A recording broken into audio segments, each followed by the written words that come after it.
Back in the 1930s, leaders of America's street railways formed a committee to design a radically new streetcar. The result was the President's Conference Committee, or PCC car, a smooth-riding, quiet, streamlined vehicle that was unlike anything else on the rails in that era.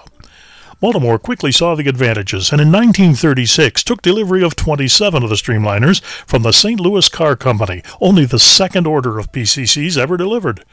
Assigned to the busiest commuter lines, the riding public fell in love with the streamliners, so starting in 1939, Baltimore ordered even more. But the next 250 PCCs would all come from a different manufacturer, leaving the first 27 St. Louis cars as unusual orphans within the modern streetcar fleet.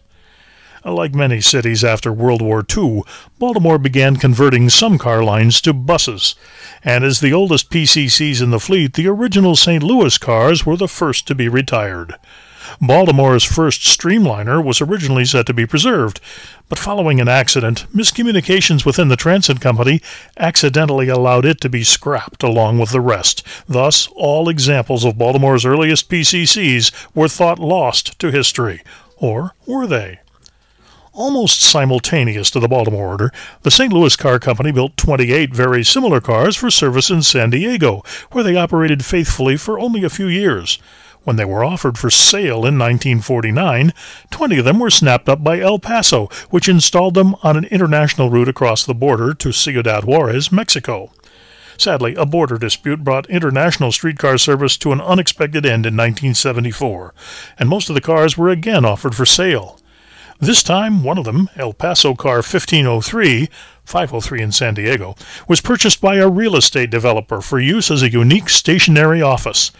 Trucked to the top of a mountain in Cloudcroft, New Mexico, it became a Main Street landmark there for the next 25 years. That's where a group from the Baltimore Streetcar Museum found it in the early 2000s, when it was once again offered for sale. Led by the late Carvey Davis, who financed most of the purchase himself, the car was trucked to Baltimore, where volunteers quickly gave it a coat of paint and found that without too many changes, it could be modified to reflect the Baltimore St. Louis cars, which had been lost nearly half a century before. Today, 2 museums have preserved San Diego cars, and a few rebuilt PCCs have recently returned to the streets of El Paso. But never before has a PCC been restored to represent a completely different city's fleet.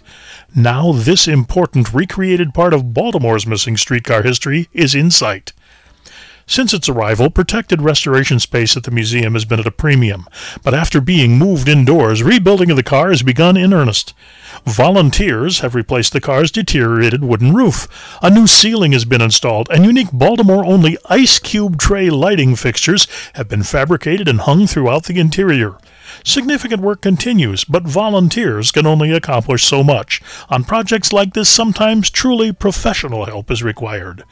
After years of weather exposure, the streamlined steel body is showing signs of spreading rust, which must be stopped.